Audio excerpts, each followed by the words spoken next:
Assalamualaikum warahmatullahi wabarakatuh. Kembali lagi di channel Innovavino. Kali ini kita akan belajar bersama materi statistika, khususnya pada tendensi sentral atau ukuran pemusatan data. Jadi setelah kita belajar bagaimana cara mengumpulkan data, kemudian dilanjutkan dengan penyajian data baik tabel ataupun diagram. Sekarang kita masuk pada pengolahan data. Nah, dalam pengolahan data di sini ada beberapa yang akan kita pelajari. Yang pertama adalah menentukan rata-rata hitung atau min, kemudian median, yang ketiga adalah modus. Masing-masing akan kita bahas mulai dari cara menentukannya untuk data tunggal, kemudian data kelompok, dan yang ketiga data interval. Oke, langsung saja kita mulai dari yang pertama, menghitung min atau rata-rata hitung. Pada data tunggal di sini sudah ada contoh ya. Ini adalah contoh dari data tunggal di mana masing-masing nilai atau data ini muncul sendiri-sendiri ya, tidak dikelompokkan. Kita lihat saja di sini untuk nilai 8 ini ada dua anak. Maka angka 8 atau nilai 8 ini muncul sebanyak 2. Untuk mencari rata-rata hitungnya di sini untuk simbolnya ya, simbolnya menggunakan X bar. Untuk data tunggal rata-rata hitungnya atau minnya X bar sama dengan sigma F sigma X dibagi N ya. Jadi jumlah data dibagi banyak data. Nah, prosesnya bagaimana? Untuk contoh yang pertama, X bar sama dengan karena jumlah di sini datanya ada berapa? 1 2 3 4 5 6 7 8. Nah, di sini X1 data pertama ditambah data kedua ditambah data ketiga dan seterusnya sampai data yang ke-8 dibagi banyaknya data. Banyaknya data ada berapa? Ada 8, maka di sini 8. Kita lanjut, X1 data pertama kita tulis dulu 6 ditambah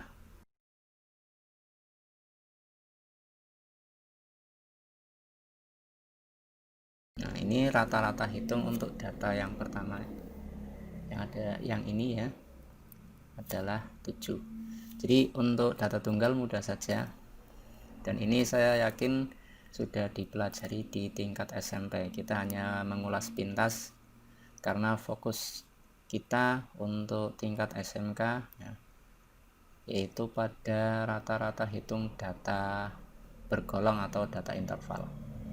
Ini hanya untuk mengulas materi yang sudah kita pelajari di SMP sebagai permulaan agar nanti kita pada saat belajar rata-rata hitung untuk data bergolong ya akan lebih mudah.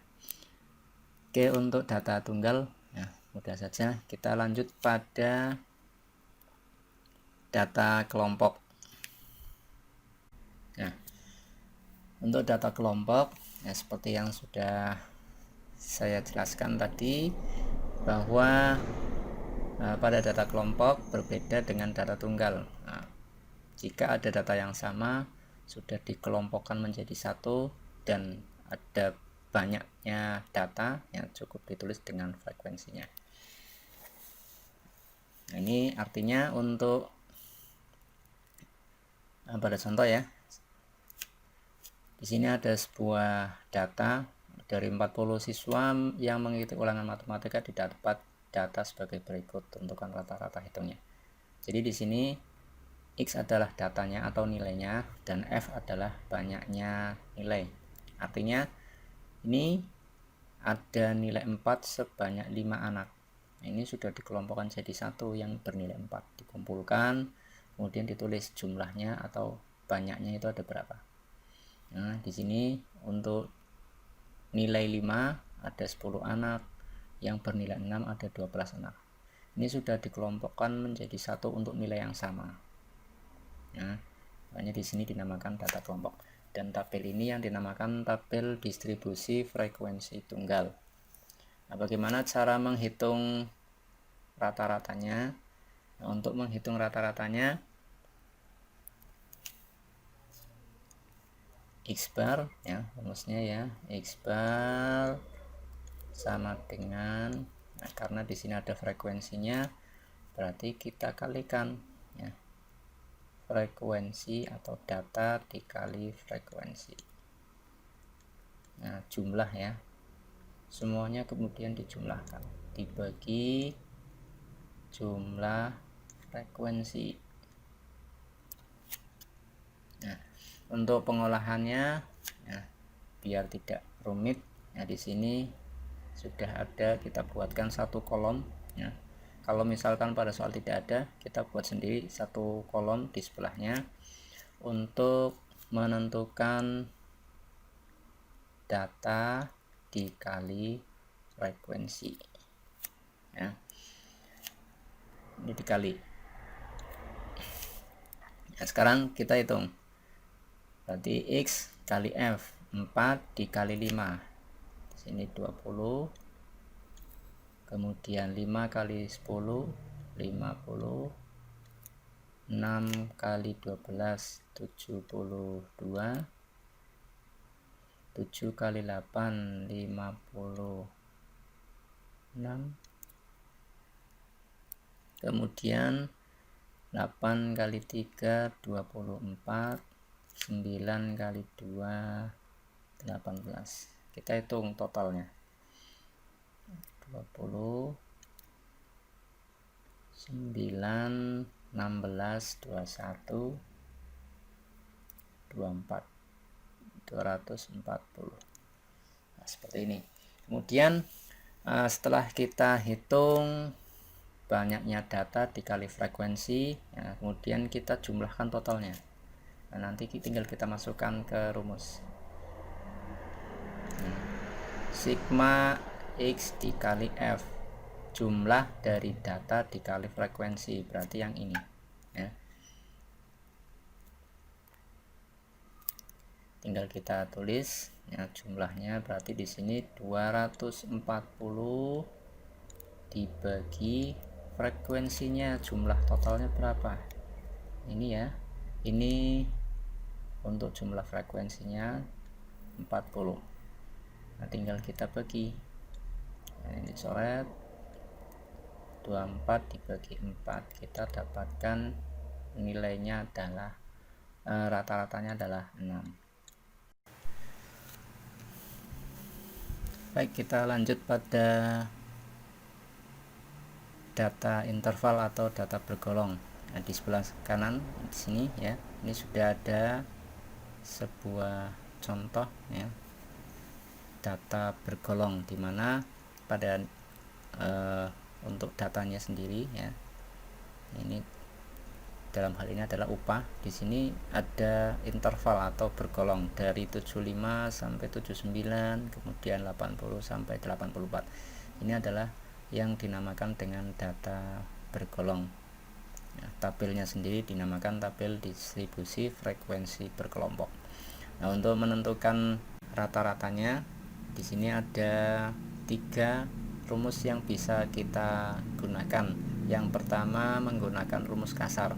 Nah, pada rumus kasar ini kalau kita cermati di sini adalah rumus yang dipakai pada rata-rata untuk data kelompok ya, sama, namun nanti penerapannya untuk X nya pada data bergolong kita ambil nilai tengahnya.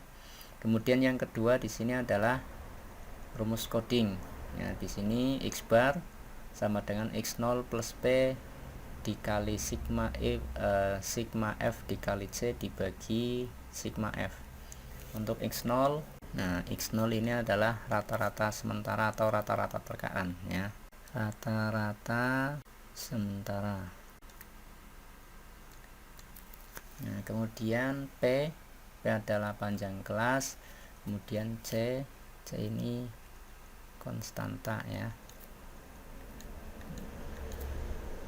dari yang paling awal kemudian sampai yang terakhir. Nah, ini bisa diambil dari min 4 dan seterusnya, tergantung banyaknya kelas ya. Min 3, min 2, min 1, 0, 1, 2 dan seterusnya. Kemudian P adalah panjang kelas. Nah, untuk yang step deviasi di sini ada D. D itu deviasi. Nah, nilai D ini bisa kita peroleh dari nilai tengah tiap kelas dikurangi X0. Ini nilai D nya. Oke, sekarang kita langsung menuju ke contoh agar lebih mudah. Contoh untuk upah pekerja suatu perusahaan dalam ribuan rupiah adalah sebagai berikut. Tentukan rata-ratanya. Nah, di sini untuk menghitung rata-rata pada data interval ya, kita coba menggunakan cara yang pertama, yaitu menggunakan rumus kasar. Kita tulis dulu rumusnya. Nah, X bar sama dengan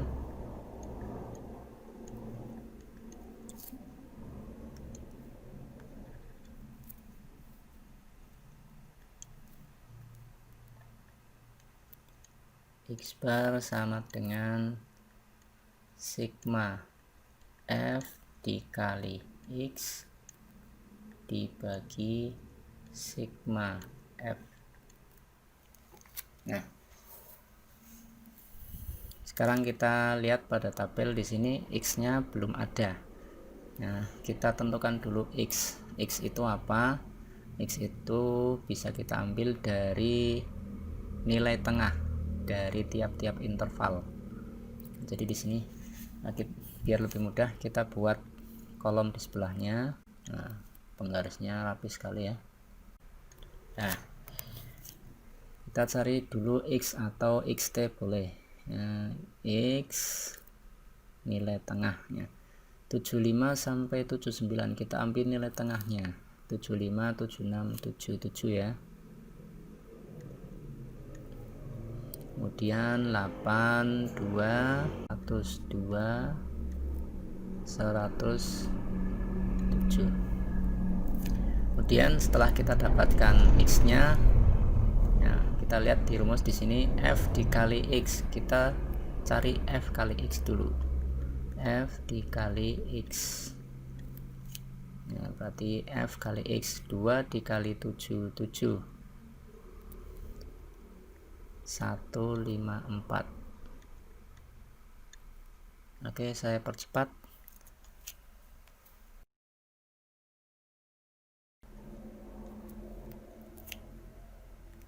Nah, setelah selesai ya, di sini ada sigma, berarti kita jumlahkan ya, sigma F dikali X dan sigma F. Untuk sigma F kita hitung di sini totalnya adalah jumlah ya.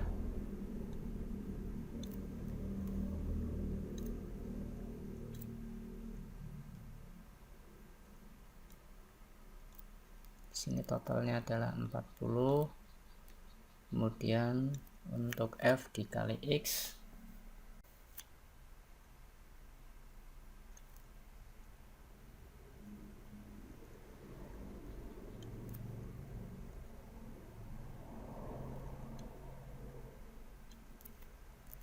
nah, sudah hitung jumlah F dikali X, kemudian jumlah frekuensinya. Setelah semuanya selesai, baru kita masukkan ke rumus. Sigma F dikali X 3690 dibagi 40. Nah, kita dapatkan 92,25. Ini rata-rata untuk yang pertama ya, yaitu menggunakan rumus kasar. Hasilnya adalah 92,25. Sekarang kita coba menggunakan rumus yang kedua, yaitu rumus coding. Nah, di sini sudah saya siapkan untuk tabelnya, nah, biar terlihat lebih rapi gitu ya. Sekarang untuk rumus coding, kita lihat di sini x bar sama dengan x0 plus p dikali sigma f dikali c sigma dibagi sigma f. Di sini kita tentukan dulu x0-nya. Nah, x0 itu apa? X0 adalah rata-rata sementara atau rata-rata terkaan. Nah, kita tulis dulu di sini x0. Nah, untuk menentukan rata-rata terkaan, ya, kita bisa mengambil pada kelas manapun, ya, boleh di kelas pertama, kelas kedua, atau bahkan yang di kelas terakhir. Nanti hasilnya akan sama, ya, hasil akhirnya akan sama. Hanya saja di sini agar pada proses berikutnya, terutama pada perhitungannya agar lebih mudah, maka untuk x0 sebaiknya diambil dari kelas yang berada di tengah, ya.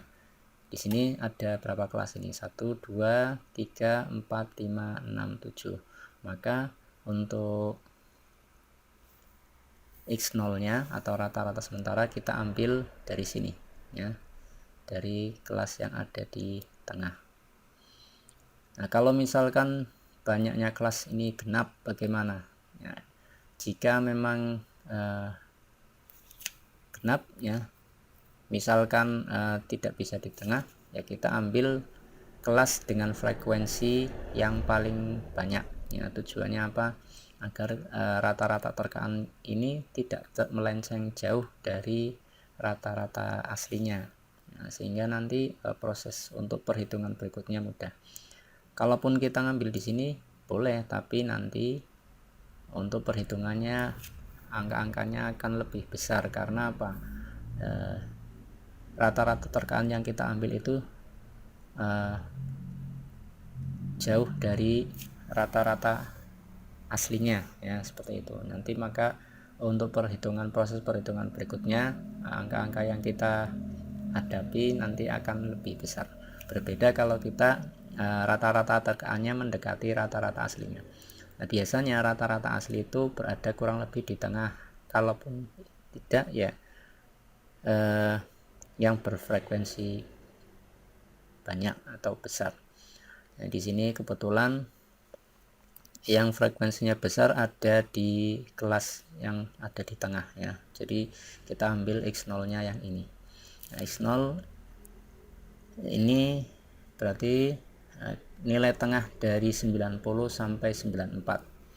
90, 91, 92, 93, 94. Berarti di sini adalah 92. Kita tulis di sini x0-nya adalah 92. Kemudian setelah itu kita tentukan nilai C. Di sini untuk menentukan nilai C, perhatikan C kita tentukan dari kelas rata-rata terkaan. Jadi di sini kita isi dulu yang di sini, ya. Sebagai x0-nya adalah kelas 90 sampai 94, ya. Interval 90 sampai 94. Kita kasih nilai C-nya adalah 0. Nah, kemudian secara berurutan ke bawah di sini 1, 2, 3. Yang ke atas min 1, kemudian min 2, kemudian di sini min 3. Berikutnya untuk F dikali C, frekuensi dikali C. Di sini F-nya, ya, ini kolom F, kemudian kolom C-nya ini. Kita kalikan 2 dikali min 3 min 6. Kemudian 2 kali min 2 3 kali min 2 sama ya, min 6, 7 kali min 1 min 7, 13 kali 0 0, 10, 8, 3. Kemudian kita jumlah ya, karena di sini ada sigma. Nah, jumlah berarti di sini 2. Kemudian P-nya panjang kelasnya dari 75 sampai 79. Berarti di sini P-nya adalah 5 ya. Nah, kalau sudah semuanya kita masukkan. Nah, X0 nya tadi 92 ditambah panjang kelasnya adalah 5 dikali sigma F dikali C 2, sigma F nya 40. Nah,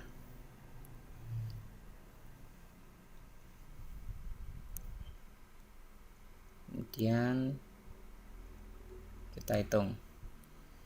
Ingat, di sini penjumlahan, ini perkalian, ini pembagian. Jika ada proses yang seperti ini hitung campuran ya, kita selesaikan dulu yang pembagian ataupun perkalian. 5 kali 2 10, 10 dibagi 40, seperempat ya. Kita tulis dulu 92 ditambah 1/4. Nah, maka di sini kita dapatkan 92,25. Nah, ini hasil yang kita peroleh dengan menggunakan rumus coding ya. Kalau kita lihat akan lebih mudah jika kita menggunakan cara ini dibandingkan cara yang pertama. Karena apa? Kalau kita amati cara pertama ini angka yang kita hitung cukup besar ya, sementara kalau menggunakan rumus coding angka-angka yang kita hitung ini lebih kecil dan lebih mudah. Ini sekarang kita coba lanjutkan menggunakan rumus step deviasi, cara yang ketiga ya.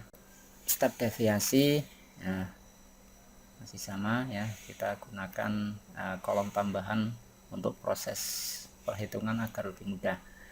Nah, di sini kita tentukan dulu rata-rata nilai tengahnya dulu, xt. Nah, untuk yang kelas pertama 75 sampai 79, di sini rata-rata nilai tengahnya 77 ya. 77, 82, 87, 92, 97, 102, 107. Kemudian setelah kita tentukan xt, kemudian kita tentukan x0 nya. Untuk x0 masih sama ya, kita ambil dari xt pada kelas yang berada di tengah atau kelas dengan frekuensi tertinggi. Jadi x0 nya kita ambil yang ini 92. Nah, kemudian di sini kita tentukan nilai D. Nah, D itu apa? Deviasi. Nah, D ini kita peroleh dari nilai D ini kita peroleh dari xt ya. Xt diambil x0. Nah, jadi xt diambil x0. Nah, berarti di sini untuk yang pertama 77 dikurangi 92. Jadi di sini negatif 15. Nah, kemudian yang ini negatif 82 kurangi 92, negatif 10. 107 kurangi 92, 15. Kemudian berikutnya kita lihat di sini F dikali D, maka di sini kita cari dulu F kali D. F dikali D, frekuensi kali D, F kali D, 2 dikali negatif 15, di sini min 30. 3 dikali min 10, min 30. 4 kali 10, 40. Kemudian 1 dikali 15, 15. Kita jumlahkan ya, karena di sini sigma FD. Kita cari jumlahnya. Kita dapatkan di sini 10. Ya. Nah, kalau sudah, tinggal kita masukkan ke rumus. X bar sama dengan X0 ditambah sigma F dikali D dibagi sigma F. X0 nya di sini 92 ditambah sigma F dikali D ini ya, 10 dibagi sigma F, jumlah frekuensinya di sini 40. Nah, kalau sudah ya, 10 bagi 40 ya, bisa kita coret. 92 ditambah 1/4, maka kita dapatkan 92,25. Nah, inilah cara menentukan rata-rata hitung pada data interval atau data bergolong dengan menggunakan rumus step deviasi. Untuk materi rata-rata hitung saya kira cukup sekian ya. Bila ada yang masih bingung atau belum jelas, mungkin bisa disampaikan melalui kolom komentar.